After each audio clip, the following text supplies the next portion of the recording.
Hello, Radhe Radhe, Ram Ram. देखिए, आपका ये यूपी टेट का पेपर जो कैंसिल हो गया है, इसके लिए पहले बता ही दिया है आपको कि इस तरह कैंसिल हुआ कुछ असामाजिक तत्वों के द्वारा। पेपर होने से पहले ही व्हाट्सएप पर शेयरिंग कर दी गई पेपर की, और ये सारी चाल मिला जुला कर होती है। ये मत सोचना कि कोई बाहर का बंदा है उसने पेपर लीक कर दिया, ऐसा नहीं होता है। वहाँ जो बैठे हुए हैं कुछ उन्हीं में से पेपर लीक करने वाले भी हैं। सारा घपला सब सोची विचारी रणनीति है जो बदनाम करने की कहीं ना कहीं बात है ये, ठीक है, ध्यान रखना। खैर, जो हुआ है पेपर कैंसिल हुआ है, अब तो कुछ किया नहीं जा सकता। लेकिन क्या है कि देखिए, उसके लिए नोटिस निकाला है सरकार ने, दे दिया है पूरा। ये जो ऑफिशियल नोटिस है वो जारी कर दिया है, तो आप इसे एक बार पढ़ लीजिए कि इसमें पेपर फिर आपका कब हो सकता है यूपी टेट का। और परेशान मत होइए, अब क्या कर सकते हैं इसके लिए, पेपर कैंसिल हो गया तो क्या कर सकते हैं। क्योंकि कुछ लोग ना अपनी आदत से बाज कभी नहीं आते हैं। कुछ लोगों की आदत होती है बहुत दुष्टपन करने की, तो वो दुष्टता कभी छोड़ते नहीं हैं। वो बुरा ही बुरा करते हैं और बुरा ही चाहते हैं। और पता है, ये जो इतना परेशानी जो आई है ना, पेपर कैंसिल हो गया, अब इस पेपर कैंसिल होने से कितने बच्चों को घाटा है भाई।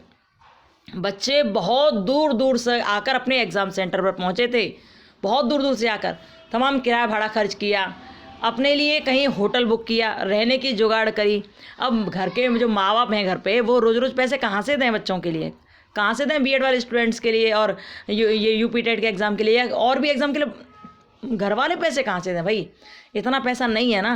कितना खर्चा हुआ बच्चों का, आना जाना, इतना बड़ा टेंशन में आए गए, पूरी तैयारी भी की, उतना पूरा टाइम भी लगा। खैर, तैयारी की तो ये अब पेपर होगा एक आध महीने बाद तो आपका हो जाएगा। खैर, उसमें तैयारी की कोई दिक्कत नहीं, तैयारी और ज़्यादा अच्छी हो जाएगी। लेकिन सबसे बड़ी दिक्कत कहाँ है कि देखो, इतना टाइम निकाल कर, पैसे बर्बाद करके और जैसे तैसे करके सेंटर पर बच्चे पहुँचे, एग्ज़ाम देने पहुँच गए, फिर सुना पेपर कैंसिल हो गया।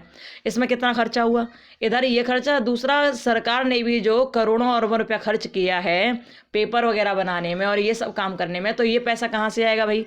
अब ये जो पैसा दोबारा आएगा ना पेपर छपने के लिए, ये पैसा कहीं विदेशों से नहीं आएगा, ये पैसा पूरे देश से ही लिया जाएगा, हम और आप जैसे लोगों से ही लिया जाएगा। सरकार फिर किसी ना किसी चीज़ में बढ़ोतरी कर देगी, कभी पेट्रोल के दाम बढ़ाएगी, कभी किसी चीज़ के दाम बढ़ाएगी, और वो पैसे जो पेपर में जो बर्बाद हुए ना आज, वो पैसे सब हम लोगों के द्वारा ही वो लेगी हमसे।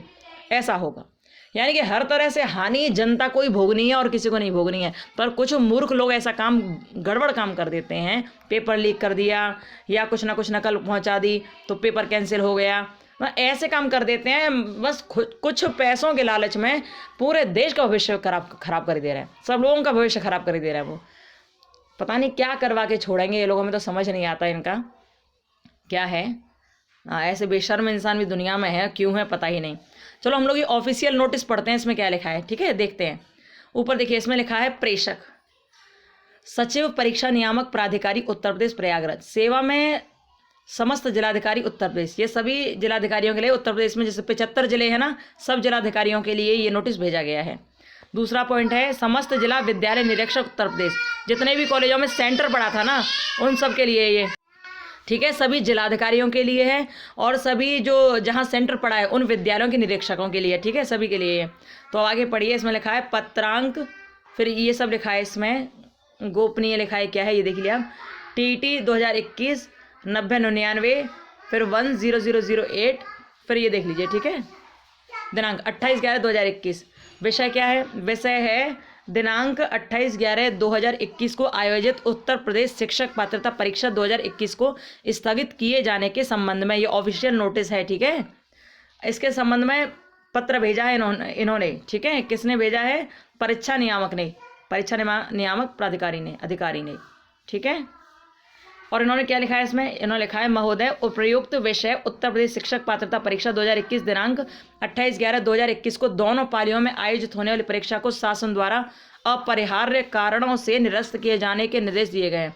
अपरिहार्य कारण क्या, पेपर लीक हो गया इसलिए कैंसिल हो गया है, इसलिए निरस्त हुआ है। उक्त दोनों पालियों की परीक्षा की तिथि पृथक से घोषित की जाएगी।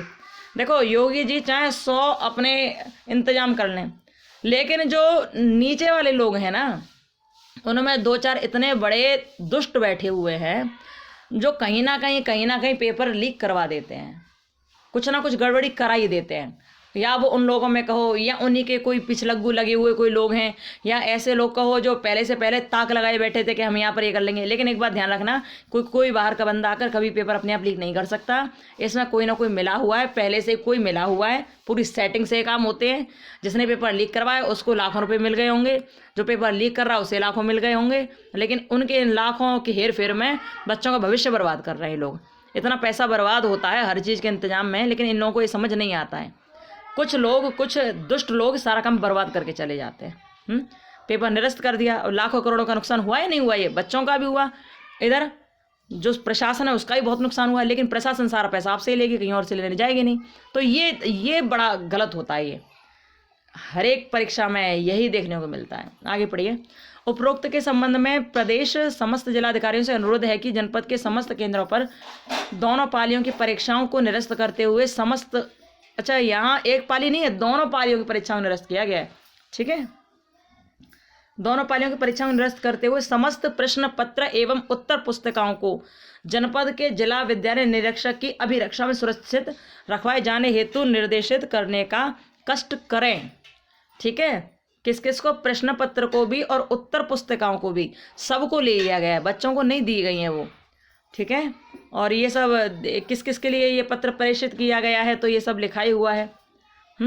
कुल मिलाकर ये है कि ये जो हुआ है बहुत गलत है, गड़बड़ है बहुत ज़्यादा, ये बिल्कुल भी ठीक नहीं है। खैर क्या कर सकते हैं ऐसे लोगों के लिए। ईविल एलिमेंट्स तो जब तक जिंदा है तब तक बर्बादी होती ही रहेगी, है ना। कहाँ से आ कैसे काम कर जाते हैं ये लोग। खैर देखिए ये ऑफिशियल नोटिस है, ठीक है, एक बार आप इसे पढ़ लेना।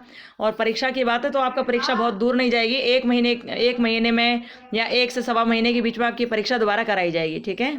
परेशान मत होइए, आप अपनी परीक्षा को, आप अपनी तैयारी को और ज़्यादा अच्छा कीजिए, जिससे अब की बार जो आपके 110 प्लस आने वाले थे वो अब की बार 140 प्लस आए, ठीक है। परेशान मत होइए, खुश रहिए और अपना ध्यान रखिए। और आगे जो भी कोई इन्फॉर्मेशन होगी हम लोग यहाँ शेयर करते रहेंगे, ठीक है। चलिए okay bye, Radhe Radhe, Ram Ram, bye bye.